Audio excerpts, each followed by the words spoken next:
भारतीय विज्ञान संचारक समूह के इस मंच पर आज के लाइव प्रोग्राम में हमारा जो प्रस्तुतिकरण है उसका शीर्षक है चुंबकीय क्षेत्र की उत्पत्ति कैसे होती है। उसके बाद में चुंबकीय क्षेत्र की संरचना ऐसी क्यों होती है।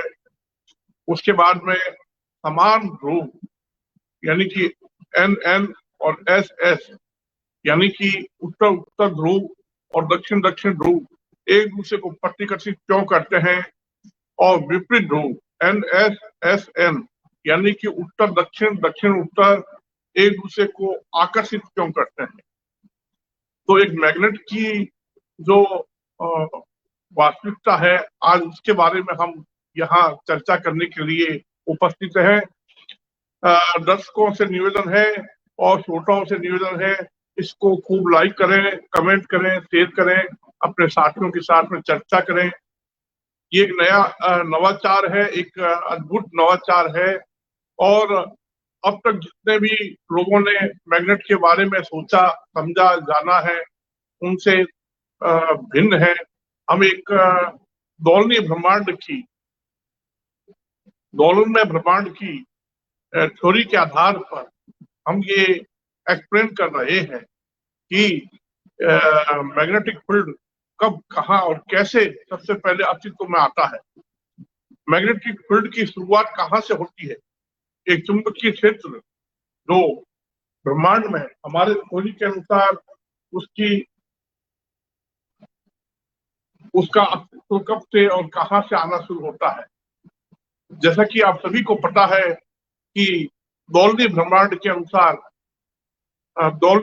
की थ्योरी के अनुसार जो हम प्रस्तुत करते आ रहे हैं, पिछले अनेक एपिसोड्स में अनेक कड़ियों में हमने अपनी बात दोलनीय ब्रह्मांड के थ्योरी की बात कही है। तो जैसा कि हमारे दोलनीय ब्रह्मांड के कीवर्ड आप सभी को हमने शुरू से बताए हैं कि ये कीवर्ड क्या है।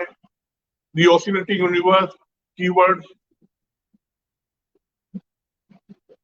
ये आप देख रहे हैं, ये कीवर्ड है और इसमें है the oscillating universe, twisting, tightening, cruising, spring, warping, spiral, helical, curvature, cyclone, counter cyclone, opposite direction, northern and southern hemisphere, oblate, variable और डिफरेंशियल रोटेशन, और उसके बाद retrograde orbiting, oscillating, cycling, pulsating, vibrating, common, symmetric, connected, similarities.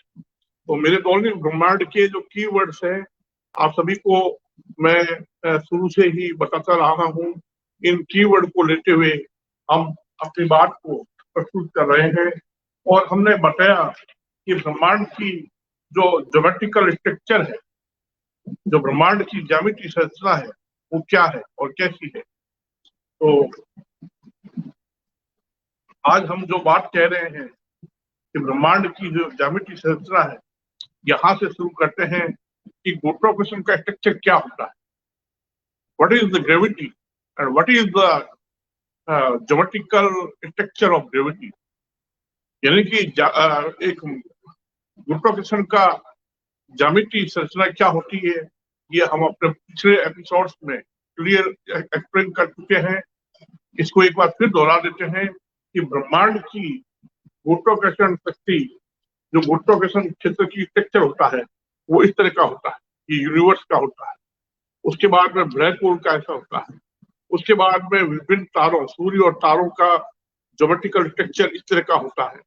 उसके बाद gas दानव ग्रहों का और फिर पृथ्वी का, फिर हमारे बॉडी का चारों ओर जो ओरा होता है। तो ग्रेविटी क्या है, यानी कि आइजैक न्यूटन ने जो ग्रेविटेशन अट्रैक्शन की थ्योरी दी थी कि गुरुत्वाकर्षण दो आकाशीय पिंडों के बीच में होने वाली एक इंटरेक्शन है, एक प्रकार की ये एक गुरुत्वाकर्षण शक्ति है जिसके कारण आकाशीय पिंड एक दूसरे को निकट खींचते हैं। उसके बाद में अल्बर्ट आइंस्टाइन ने कहा कि मास जो है स्पेस को जब कर्व करता है तो इस प्रकार से ग्रेविटी की उत्पत्ति होती है। अब हम एक नई बात कह रहे हैं कि gravity actually oscillation between two different confocal orbit spread. Gravity क्या है? ग्रेविटी दो भिन्न कनफोकल ऑर्बिट स्प्रेड के बीच में दोलन है। तो आपको ये चित्र मैं दिखा रहा हूँ, ये चित्र पहले भी आपको बता चुका हूँ कि ग्रेविटी कैसे बिहेव करती है और ब्रह्मांड में गुरुत्वाकर्षण शक्ति जो होती है वो आकाशीय पिंडों और सभी में किस प्रकार का स्ट्रक्चर होता है उसका, ये मैं पहले आपको स्पष्ट कर चुका हूँ हमारे दौर की ब्रह्मांड की थ्योरी के अनुसार।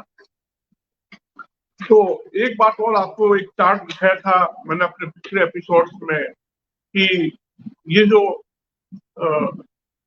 ब्रह्मांड में क्रिएशन और डिस्ट्रक्शन होता है, सृजन और विनाश होता है, कि ब्रह्मांड के ऑसिलेशन से सेंटर में एक ब्लैक होल बनता है।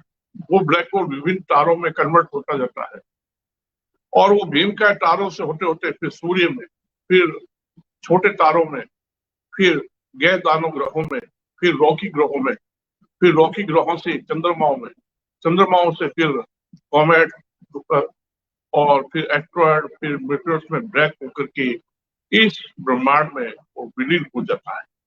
इस प्रकार से हम बता रहे हैं सृजन और विनाश की पूरी एक अद्भुत और बिल्कुल भिन्न थ्योरी। इसके अनुसार एक मैग्नेटिक फील्ड कैसे अस्तित्व में आता है, ये प्रश्न है। तो मैग्नेटिक फील्ड कब और कहां से अस्तित्व में आया, ये वैज्ञानिकों, खगोल शास्त्रियों, खगोल भौतिकविदों के बीच में आज भी एक समस्या है। ब्रह्मांड विज्ञानी अभी भी इस बात को सुलझा नहीं पाए हैं कि मैग्नेटिक फील्ड कब, कहां, कैसे और क्यों उत्पन्न होता है। तो साथियों, जैसे कि आपको ये चार्ट मैंने पहले दिखाया था, इस चार्ट को मैं एक बार फिर आपके सामने प्रस्तुत कर रहा हूँ कि देखिए ब्रह्मांड में इस प्रकार से ये ब्लैक होल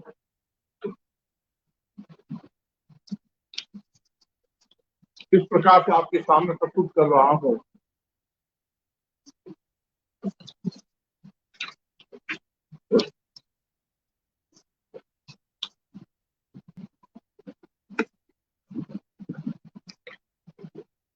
कि देखिए इस प्रकार से एक ब्लैक होल है जो सबसे पहले ब्रह्मांड के दो भिन्न कनफोकल ऑर्बिट स्प्रेड के बीच में दोलन से उत्पन्न होता है और उसके बाद में अनेक ब्लैक होल बनते जाते हैं। हर एक दोलन में, प्रत्येक दोलन में वो ब्लैक होल आगे जाकर के भविष्य में तारों में बदलते हैं। तारे जो है वो आगे जाकर के ग्रहों में, और ग्रह जो है आगे जाके चंद्रमाओं में, और चंद्रमा जो है आगे जाकर के धूमकेतुओं में, और फिर एस्ट्रॉयड में, फिर मेटेरियल्स में ब्लैक होकर के इस ब्रह्मांड में घुस जाते हैं। इस प्रकार से हमने आपको ये चार्ट बताया है और ये चार्ट हम शुरू से आपके सामने प्रस्तुत करते आ रहे हैं। तो देखिए साथियों, जैसे जैसे एक ब्लैक होल, जैसे कि इस चार्ट पे मैंने दिखाया है, मैं बोर्ड के बता देता हूँ।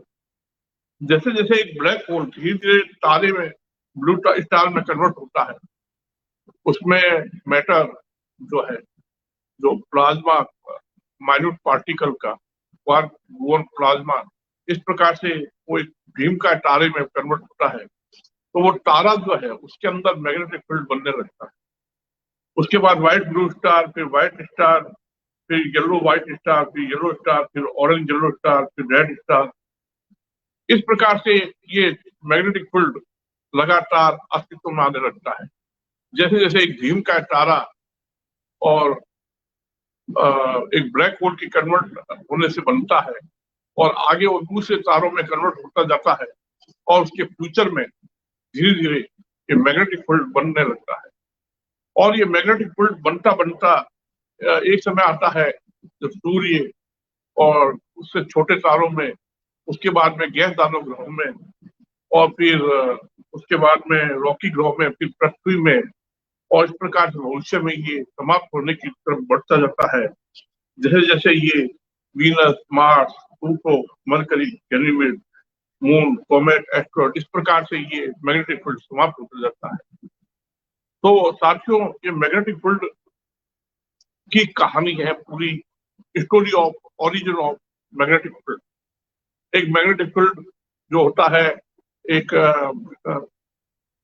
भीम का ब्लैक होल से तारों में, और तारों से फिर आगे जाके सूर्य में, सूर्य से छोटे तारों में, फिर Jupiter, Saturn, Uranus, Neptune, gas दानव ग्रहों में, और गैस दानव ग्रहों के बाद में ये धीरे धीरे रॉकी स्टेट में कन्वर्ट होता है, तो सुपरआर, पृथ्वी, और इस प्रकार से ये अस्तित्व में आता है और आगे जाकर के ये इस प्रकार से एक ब्लैक होल के साथ में जैसे जैसे तारे बनते हैं, तारे से फिर ग्रह बनते हैं, ग्रह से फिर चंद्रमा, और चंद्रमा से फिर धूमकेतु और एस्ट्रॉइड, और फिर इस तरह से क्रिस्टल्स में ब्लैक होके ब्रह्मांड में घूमने से, तो मैग्नेटिक फील्ड की उत्पत्ति, चुंबकीय क्षेत्र की उत्पत्ति और उसका अंत कैसे होता है, कैसे चुंबकीय क्षेत्र बनता है और कैसे वो अंत होता है, और उसकी संरचना कैसी होती है, उसका स्ट्रक्चर क्या होता है। देखिए, जैसे कि हमने बताया कि ग्रेविटेशन फील्ड का जो स्ट्रक्चर है, हम शुरू से इस बात को आपके सामने दोहराते आ रहे हैं कि ग्रेविटेशन फील्ड का स्ट्रक्चर ऐसा होता है कि देखिए, इस तरह से एक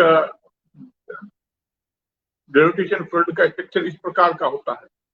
ये फिगर है, हालांकि इसको वीडियो रूप में भी हम दिखा सकते हैं कि actually gravity is not constant, gravity oscillate between two different confocal orbit spread. गुरुत्वाकर्षण जो है वो लगातार ऑसिलेट करता रहता है, किसी भी तारे का हो, चाहे ब्लैक होल का हो, चाहे ग्रहों का हो, चाहे चंद्रमाओं का हो, सभी का गुरुत्वाकर्षण जो है वो दो भिन्न कन्फोकल ऑर्बिट स्प्रेड के बीच ऑसिलेट करता रहता है। तो तारों में जो मैटर होता है, एक तो विजुअल मैटर होता है जिसको हम देखते हैं अलग अलग कलर में, और ग्रहों का भी होता है। लेकिन आपको मैं बात बता दूं कि जो मैटर है जो सेंटर में होता है, और जो पूरा एक अदृश्य पदार्थ जो होता है, जो एक क्लाउड की तरह या बबल की तरह, जैसे और क्लाउड है सूर्य के चारों ओर या पृथ्वी के चारों ओर, अदृश्य पदार्थ का एक बहुत बड़ा बबल या घेरा है, और वो गुरुत्वाकर्षण शक्ति को इंडिकेट करता है।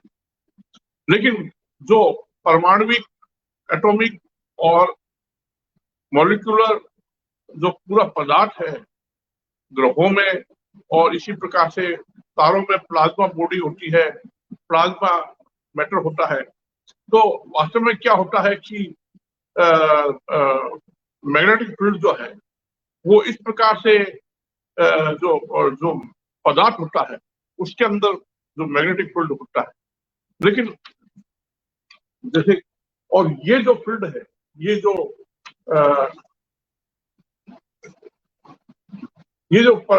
फील्ड है, ये गुरुत्वाकर्षण क्षेत्र जो कि सभी आकाशीय पिंडों में इसी स्ट्रक्चर का होता है। अब आपको जो बताया जाता रहा है आज तक कि गुरुत्वाकर्षण एक्चुअली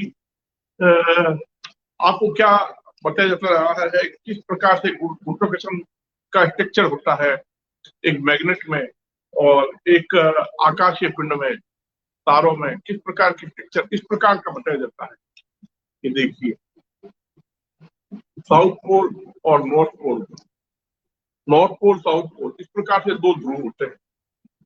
तो मैंने जो बताया, तो आपको बताऊं कि एक मैग्नेटिक फील्ड का स्ट्रक्चर ऐसा कैसे होता है और क्यों नहीं होता है। हमारे अनुसार ऐसा नहीं है, हमारे अनुसार कन्फोकल ऑर्बिट स्प्रेड के स्ट्रक्चर का होता है, क्योंकि मैटर का डिवीजन सभी आकाशीय पिंडों, ग्रहों, तारों में और ब्लैक होल में, सभी में, चंद्रमाओं में लेड फॉर्म में होता है, और साथ में क्या है कि ऑब्लेट शेप होती है, इसलिए क्या है कि कन्फोकल ऑब्लेट स्प्रेड की संरचना होती है। इसी प्रकार से मैग्नेटिक फील्ड की जो ये आज तक हम पढ़ते आ रहे हैं कि इस प्रकार से लाइन ऑफ फोर्स इस प्रकार से निकलती है नॉर्थ पोल से और साउथ पोल में एंटर करती है, इस प्रकार से चलती रहती है। तो साथियों, और आपको एक बात और बताऊं कि ग्रहों, तारों में, सूर्य और तारों में मैग्नेटिक फील्ड फ्लिप होता है, रिवर्स होता है, तो मैं जो एक नई बात बता रहा हूँ आप सभी के सामने वो यह है कि एक कोई भी तारा हो, सूर्य और तारे हो या भीमकाय तारे हो या ग्रह हो, उनके चारों ओर जो मैग्नेटिक फील्ड का स्ट्रक्चर होता है वो कनफोकल ऑर्बिट स्प्रेड होता है और एक मैग्नेटिक फील्ड इस प्रकार से ट्विस्ट टाइट होते हुए दोलन करता रहता है, ऑसिलेट करता रहता है। वो भिन्न कनफोकल ऑर्बिट स्प्रेड के बीच में ये दोलन करता रहता है। यानी कि पृथ्वी में जो मैग्नेटिक फील्ड रिवर्स होता है, फ्लिप होता है, वो भिन्न कनफोकल ऑर्बिट स्प्रेड के बीच में ऑसिलेशन से होता है। और पृथ्वी एक क्षण चुंबक की तरह व्यवहार करती है, एक बार मैग्नेट की तरह। तो देखिए सूर्य और सभी तारों में, ग्रहों में मैग्नेटिक फील्ड को हम एक नए तरीके से बता रहे हैं कि मैग्नेटिक फील्ड का स्ट्रक्चर एक्चुअली ऐसा होता है। ऐसा क्यों होता है? क्योंकि मैटर का डिवीजन जो होता है लेयर फॉर्म में होता है और वो लेयर जो है ऑब्लेट आकृति की होती है और ये ऑब्लेट से कांस्टेंट नहीं रहती है। दो भिन्न कनफोकल ऑब्लेट के बीच में ऑसिलेशन होता है। इस प्रकार से हम आपके सामने एक नया मैग्नेटिक फील्ड का एक नया स्ट्रक्चर बता रहे हैं, यानी कि उसकी ज्यामितीय संरचना जो है एक नए तरीके की बता रहे हैं। ये ज्यामितीय संरचना आप कंपेयर करके सोचिए कि देखिए reality of A bar magnet, the geometrical structure of a magnetic field around a bar magnet is not toroidal. Actually, it is oscillation between two different confocal orbit spread. ये दो जो एक मैग्नेट के चारों ओर, चाहे आकाशीय पिंड हो, चाहे सूर्य, तारे हो, ग्रह हो, सभी में इस प्रकार से मैग्नेटिक फील्ड जो होता है हम जो बता रहे हैं वो ये है, और जो आज तक आप पढ़ते आ रहे हैं वो ये है। तो ऐसा नहीं है, हम एक नए सिरे से, एक नए तरीके से आपके सामने बात रख रहे हैं। एक अद्भुत नवाचार है। इस प्रकार से आप reality of magnetic field around a bar magnet, इस प्रकार से मैग्नेटिक फील्ड का स्ट्रक्चर होता है। यानी कि मैग्नेटिक फील्ड ऐसा होता है, इस तरह का होता है, और आप अब तक पढ़ते आ रहे हैं इस तरह से। तो नॉर्थ पोल, साउथ पोल जो इस प्रकार से स्कूलों, विद्यालयों में, कॉलेज में और सभी विद्यार्थी पढ़ते आ रहे हैं कि नॉर्थ पोल से लाइन ऑफ फोर्स इस प्रकार से निकलती है और साउथ पोल में एंटर करती है। इस प्रकार से मैग्नेटिक फील्ड को टोटली अगर पूरा टोटल बात करें, टोटल, तो वो एक टॉरस ज्योमेट्रिकल स्ट्रक्चर के रूप में बताया जाता है। एक टॉरस की ज्योमेट्री होती है, टॉरस आकृति होती है, उस तरह की आकृति के तरह एक मैग्नेटिक फील्ड की संरचना बताई जाती है। तो मैग्नेटिक फील्ड की यानी चुंबकीय क्षेत्र की संरचना एक टॉरस की तरह नहीं होती है। टोटली अगर मैग्नेटिक फील्ड का स्ट्रक्चर देखें तो वो एक oscillation between two different confocal orbit spread, यानी कि जैसे कि आपको मैंने बताया कि ये देखिए एक ये देखिए ये एक मैग्नेटिक फील्ड का स्ट्रक्चर ऐसा होता है।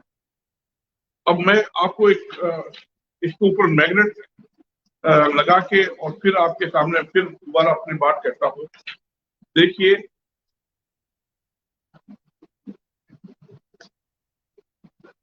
ये देखिए, तो नॉर्थ पोल, साउथ पोल जो इस तरह से आपको बताया जाता है,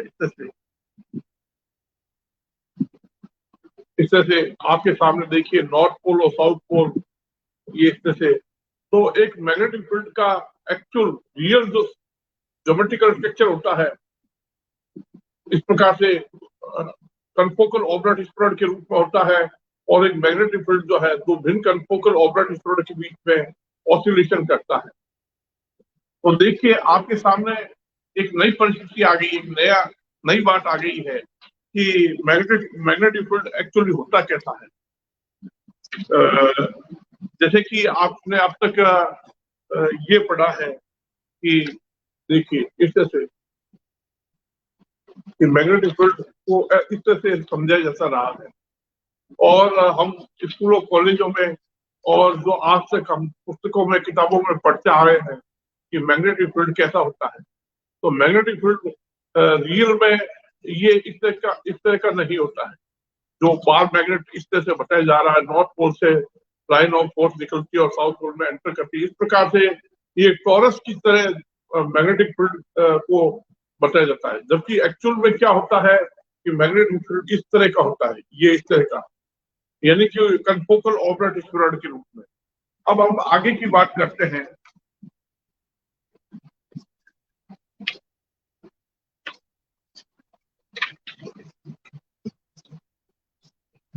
अब हम आगे की बात ये करते हैं कि एक मैग्नेट होता है, उसमें हम देखते हैं कि नॉर्थ पोल को प्रतिकर्षित करता है और साउथ पोल को प्रतिकर्षित करता है। इसी प्रकार से नॉर्थ पोल साउथ पोल को अट्रैक्ट करता है और साउथ पोल नॉर्थ पोल को अट्रैक्ट करता है। यानी कि दो चुंबकों के बीच में आकर्षण, नॉर्थ पोल उत्तर ध्रुव और दक्षिण ध्रुव, और दक्षिण ध्रुव और उत्तर ध्रुव, और दो मैग्नेट में प्रतिकर्षण, यानी कि उत्तर ध्रुव दक्षिण ध्रुव। तो ये चित्र आप प्राय किताबों में पढ़ते आ रहे हैं कि नॉर्थ पोल और साउथ पोल अटैक क्यों करते हैं इस तरह से, और नॉर्थ पोल और साउथ पोल एक दूसरे को रिपल क्यों करते हैं। एक जैसे ध्रुव जो है एक दूसरे को रिपल करते हैं, प्रतिकर्षित करते हैं, और विपरीत ध्रुव जो है एक दूसरे को आकर्षित करते हैं, यानी अट्रैक्ट करते हैं। ये इस तरह से आपको लाइन ऑफ फोर्सेज को इस तरह से चलते हुए दिखाया है, और इसमें लाइन ऑफ फोर्सेज की स्थिति ये है कि एक दूसरे को प्रतिकर्षण की स्थिति में ऐसा होता है। अब हम आपके सामने जो बात कह रहे हैं एकदम भिन्न बात बता रहे हैं। अब हम आपके सामने एक भिन्न बात बता रहे हैं, और वो भिन्न बात क्या है, देखिए आपके सामने एक ऐसा चित्र बता रहे हैं जो आपने कभी सोचा नहीं होगा, ना ही कभी सुना होगा। देखिए, ये देखिए, ये एक मैग्नेट के साथ में ऐसा होगा, यानी कि एक मैग्नेट का जो हमने मैग्नेटिक फील्ड है उसका स्ट्रक्चर कनफोकल ऑब्लेट स्फीरॉइड के रूप में बताया है, और एक मैग्नेट जो है दूसरे मैग्नेट को अट्रैक्ट क्यों करती है और रिपल क्यों करती है, उसको भिन्न तरीके से समझा रहे हैं। ऊपर वाले जो मैग्नेट है वो एक दूसरे को खींच रहे अपनी तरफ, और नीचे वाले जो मैग्नेट है एक दूसरे को दूर हटा रहे हैं, क्योंकि समान ध्रुव है। ऊपर वाले जो मैग्नेट है उसमें विपरीत ध्रुव है, इसलिए एक दूसरे को खींच रहे हैं। प्रश्न ये है कि नॉर्थ पोल में ऐसा क्या है जो साउथ पोल को अपनी तरफ खींचता है, और साउथ पोल में ऐसा क्या है जो नॉर्थ पोल को अपने अंदर खींचता है। इसका क्लियरिटी आज तक नहीं हुआ। इसका एकदम स्पष्टीकरण विद्यार्थियों के बीच में जिज्ञासु विद्यार्थी होते हैं, लेकिन इस बात का जवाब किसी भी आज तक किसी टीचर ने या किसी वैज्ञानिक ने या किसी बुद्धिजीवी ने नहीं दिया कि नॉर्थ पोल में ऐसा क्या है जो साउथ पोल को अपनी ओर खींचता है। अब मैं आपको बार मैग्नेट दिखा करके और फिर मैं समझाता हूं। देखिए,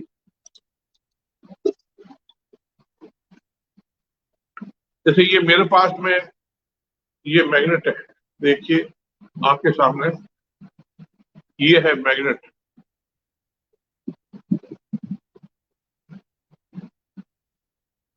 आप देख रहे हैं नॉर्थ पोल साउथ पोल को देख रहे हैं। इसको सीधा कर देता हूं।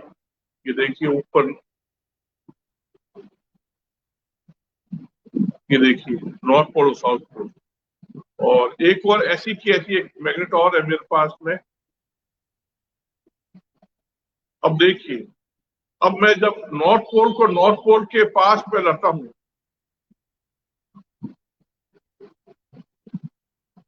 तो ये एक दूसरे को प्रतिकर्षित करने लगते हैं।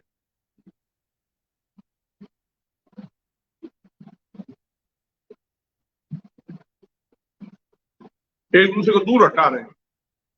और जब नॉर्थ पोल और साउथ पोल को देखिए तो ये एक दूसरे को से चिपक जाते हैं, एक दूसरे को खींचते हैं। अब ऐसा क्यों होता है? क्या लाइन ऑफ फोर्सेज इस प्रकार से एक दूसरे में एंटर करती है, इसके कारण है, या एक जैसे ध्रुव होते हैं तब एक दूसरे के तो दूर हटाती है? ऐसा नहीं है। हम एक नया नवाचार की बात बता रहे हैं, हम एक नया इनोवेशन बता रहे हैं। आप गौर कीजिएगा, एक मैग्नेट और दिखाता हूं मैं आपको। ये मैग्नेट ज्यादा पावरफुल है और इसमें देखिए, ये देखिए, ये मैग्नेट है, इसमें नॉर्थ पोल और साउथ पोल एक दूसरे को आकर्षित करते हैं और ऐसे चिपक जाते हैं। अब मैं एक जैसे ध्रुव करता हूं, देखिए ये एक दूसरे को प्रतिकर्षित कर रहे हैं, रिपल कर रहे हैं, जबकि विपरीत ध्रुव है, एक दूसरे को खींच रहे हैं। ये देखिए, और अब ये ऐसा क्यों हो रहा है? अनेक लोगों का प्रश्न है, स्वाभाविक, नॉर्मली हर व्यक्ति पूछता है, हर व्यक्ति का एक क्वेश्चन है कि नॉर्थ पोल में ऐसा क्या भरा हुआ है।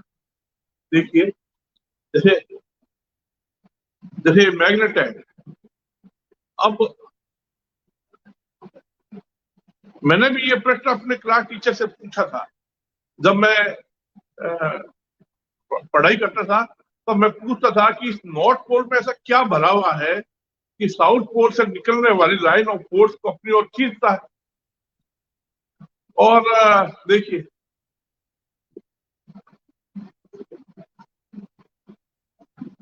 तो साउथ पोल में और नॉर्थ पोल में ऐसा क्या है? कोई तो वास्तव में हकीकत में होता क्या है, मैं आपको रियलिटी बताता हूँ। यहाँ पे है मान लो नॉर्थ पोल, और नॉर्थ पोल, मान लो ये नॉर्थ पोल है, तो वास्तव में यहाँ पे साइक्लोन बना हुआ है, एक चक्रवात बना हुआ है। ये चक्रवात यहाँ पर जो है वो क्लॉकवाइज है, और इधर जो मान लो जो नॉर्थ पोल है तो इधर साउथ पोल है, तो इधर जो साइक्लोन है वो उल्टा है, इधर सीधा है, यानी यहाँ क्लॉकवाइज है, यहाँ काउंटर क्लॉकवाइज है। ये देखिए, मेरा ये नवाचार है, ये आपने कभी सुना नहीं होगा, ना किसी पुस्तक में पढ़ा होगा, ना किसी ने कहा होगा। हकीकत ये है कि ये जो मैग्नेट है, इसमें जो साइक्लोन है ट्विस्ट हो रहा है इस तरह से। यहाँ पे नॉर्थ पोल है तो यहाँ पे साइक्लोन ऐसे चल रहा है, और यहाँ पे साउथ पोल है, यहाँ पे साइक्लोन है वो उल्टा चल रहा है।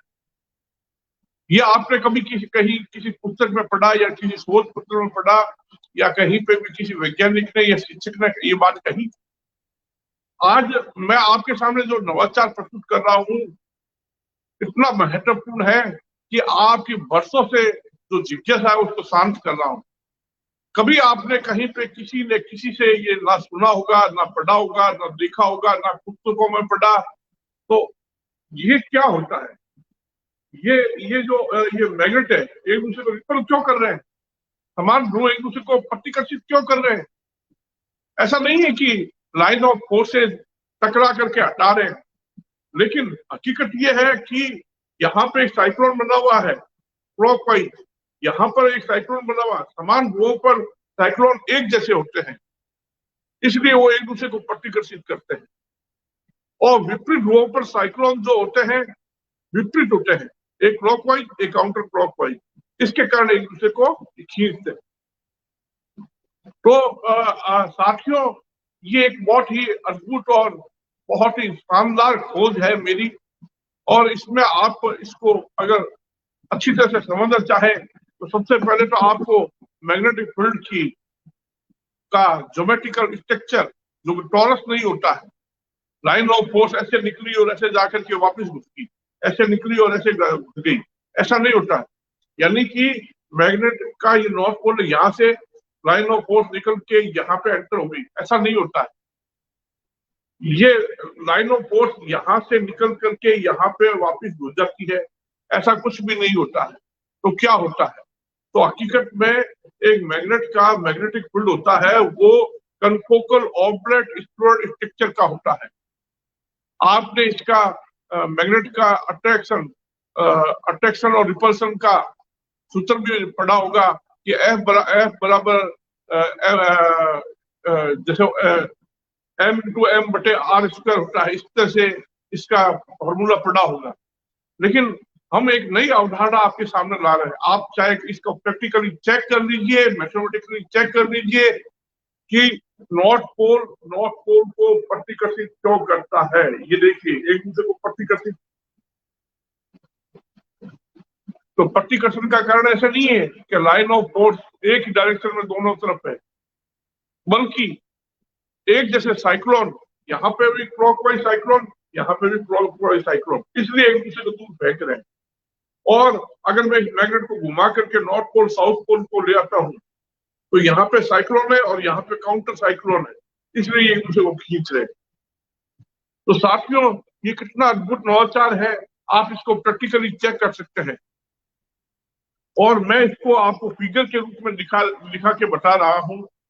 देखिए कि फिगर, अगर इसका फिगर बना करके आपको दिखाऊं, अगर मैं इसका आपको, ये जो है,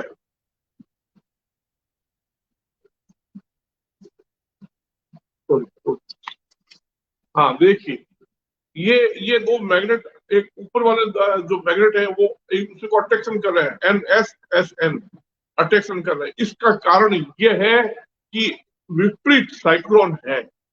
दोनों के किनारों पर जो साइक्लोन है वो विपरीत है, दोनों के किनारों पर, यानी कि NS और SN, ये जो किनारे हैं वहां पे विपरीत साइक्लोन है।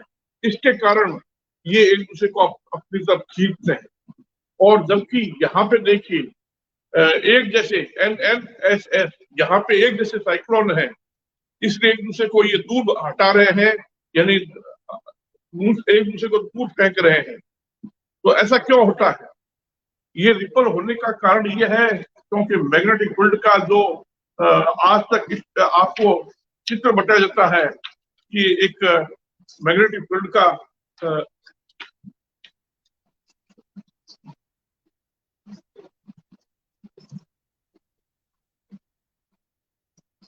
तो एक मैग्नेटिक फील्ड का वास्तव में चित्र क्या होता है? मैग्नेटिक फील्ड के चारों ओर लाइन ऑफ फोर्सेस किस तरह से होती है? तो ऐसा होता है मैग्नेटिक फील्ड। एक magnetic field confocal oblate spheroid structure का होता है, और उसका नॉर्थ पोल ऐसा होता है, साउथ पोल ऐसा होता है। यानी कि नॉर्थ पोल पर साइक्लोन क्लॉकवाइज होता है और साउथ पोल पर साइक्लोन और काउंटर क्लॉकवाइज एक दूसरे के विपरीत होते हैं, एक दूसरे के एकदम ठीक विपरीत होते हैं। तो सोचिए, देखिए, अब मैं आपको जो इसमें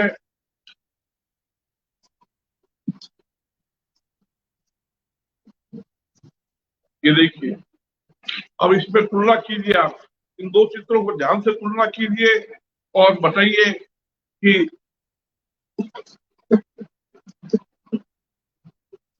ये देखिए, ये चित्र सही है या ये चित्र सही है? देखिए कि नॉर्थ पोल साउथ पोल, अब इसका देखो, नॉर्थ पोल से लाइन ऑफ फोर्स निकल रही है और साउथ पोल में एंटर कर रही है। ऐसा क्यों है? क्यों तो नॉर्थ पोल से निकल रही है और क्यों साउथ पोल में घुस रही है? और कब तक ऐसा होता रहेगा? ऐसा नहीं है, नॉर्थ पोल से लाइन ऑफ फोर्स नहीं निकलती और ना ही वो साउथ पोल में एंटर करती है। बलिस पर इसके मतलब ऐसा होता है, देखिए कि नॉर्थ पोल पर साइक्लोन होता है और साउथ पोल पर काउंटर साइक्लोन होता है। क्यों? क्योंकि वो भिन्न कनफोकल ऑब्लेट स्फेरॉइड के बीच में ऑसिलेशन के कारण ये मैग्नेटिक फील्ड का, और ये मैग्नेटिक फील्ड अनंत काल तक नहीं रहता है। एक बाहर मैग्नेट हो, आकाशीय पिंड हो, तो वो ऑसिलेशन करते करते धीमा पड़ता जाता है और ऐसे करते करते धीरे धीरे वो नष्ट हो जाता है। जैसे ग्रेविटेशन फील्ड भी समाप्त होता है, उसी प्रकार से मैग्नेटिक फील्ड भी समाप्त होता है। तो साथियों, इस तरह से आज आपके सामने एक नवाचार प्रस्तुत किया है कि मैग्नेट क्यों एक दूसरे के अपनी ओर अट्रैक्ट करते हैं, क्यों रिपल करते हैं। तो ये जो आपके सामने दो चुंबक है,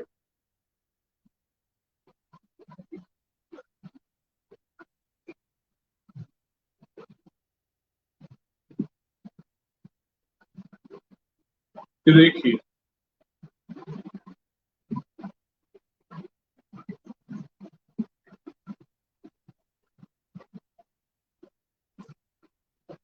ये एक दूसरे को खींच रहे हैं, इस तरह से ये चिपक जाते हैं इस तरह से। तो चिपकने का कारण क्या है? चिपकने का कारण यह है क्योंकि नॉर्थ पोल और साउथ पोल पर विपरीत साइक्लोन है, यानी एक दूसरे, एक तो क्लॉकवाइज है, एक काउंटर क्लॉकवाइज है। यानी कि इस तरह से आप जो ये देख रहे हैं मैग्नेट को, जो आपके सामने ये जो मैग्नेट मैंने बताई है,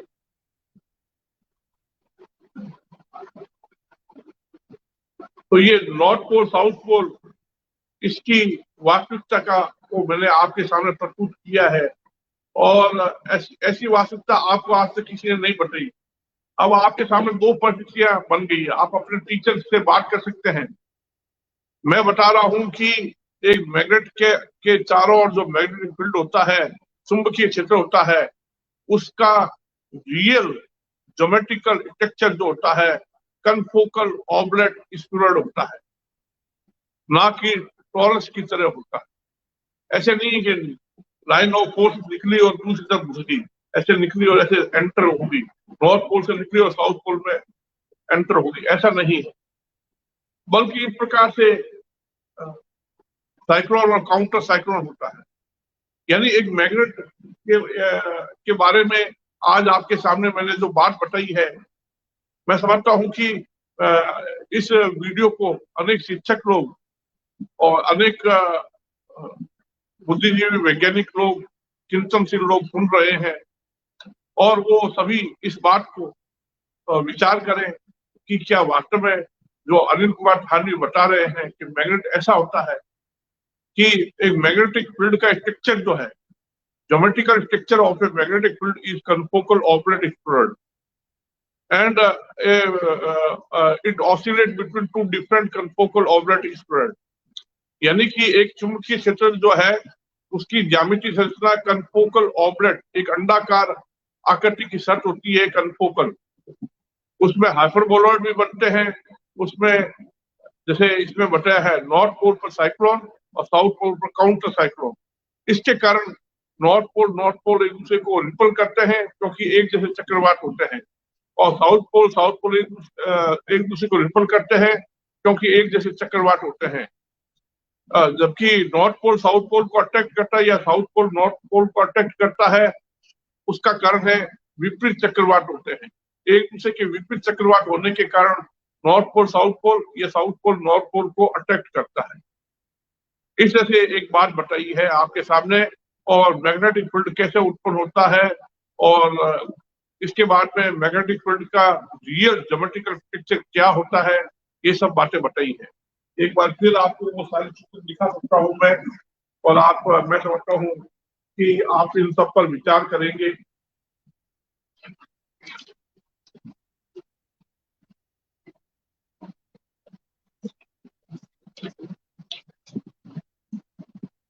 देखिए उसके बाद में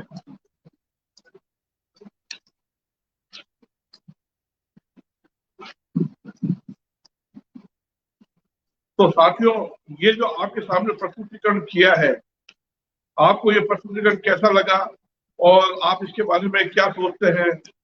तो आज मैंने आपके सामने ये जो बात रखी है, मैं सोचता हूँ कि चिंतनशील दर्शक लोग, श्रोता लोग जरूर इस पे गहन विचार करेंगे और सोचेंगे कि वास्तव में एक मैग्नेटिक फील्ड कैसा होता है, और कैसे दो चुंबक में समान ध्रुव अपने एक दूसरे को खींचते हैं, आकर्षित करते हैं, और विपरीत ध्रुव एक दूसरे को प्रतिकर्षित करते हैं। तो मैंने छोटा सा लेख लिखा है, जिसको अनेक बार सोशल मीडिया पर मैंने इसको शेयर भी किया है, और आजकल सोशल मीडिया पर अनेक लोग जो है अपने अपने क्लासेस द्वारा दर्शकों को समझाते हैं मैग्नेट के बारे में।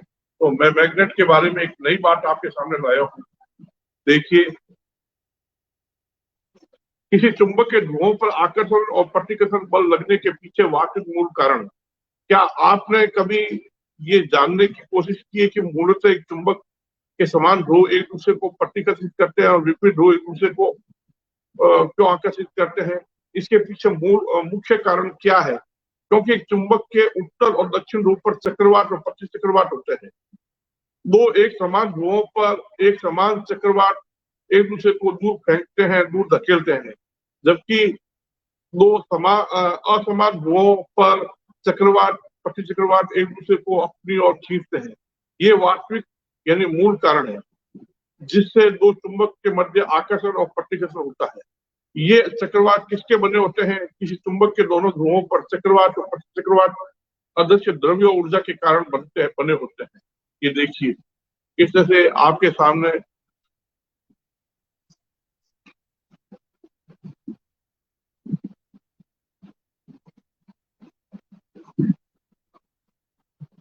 तो इंग्लिश में भी मैंने इसको ट्रांसलेट किया, cause of attraction and of different poles is cyclone and counter cyclone, cause of repulsion of similar poles is cyclone and cyclone. तो साथियों, मेरा ये प्रस्तुतिकरण आपको कैसा लगा और आप इसके बारे में क्या सोचते हैं? कमेंट जरूर करें, वीडियो पर कमेंट करें। अगर आपको अच्छा लगता है तो लाइक जरूर करें और साथ में मैं दर्शकों और श्रोताओं को कहूंगा कि इसको अधिक से अधिक शेयर करें, लोगों तक पहुंचाएं। ये एक नया नवाचार है, इनोवेशन है। हो सकता है इस नवाचार से साइंस के अनेक प्रयोगों पर प्रभाव पड़ेगा, हमारे सोचने के दृष्टिकोण में परिवर्तन आएगा। हम एक नए तरीके से जब मैग्नेट के बारे में सोचेंगे और मैग्नेटिक फील्ड के बारे में सोचेंगे तो ये बहुत ही एक नई बात है आप सभी के सामने।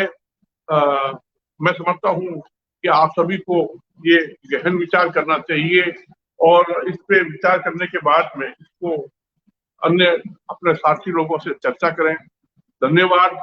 और इसी आशा के साथ, इसी उम्मीद के साथ कि आप इस पे विचार करेंगे कि मैं अनिल कुमार थानवी एक शिक्षक सही कह रहा हूँ या गलत कह रहा हूँ। धन्यवाद।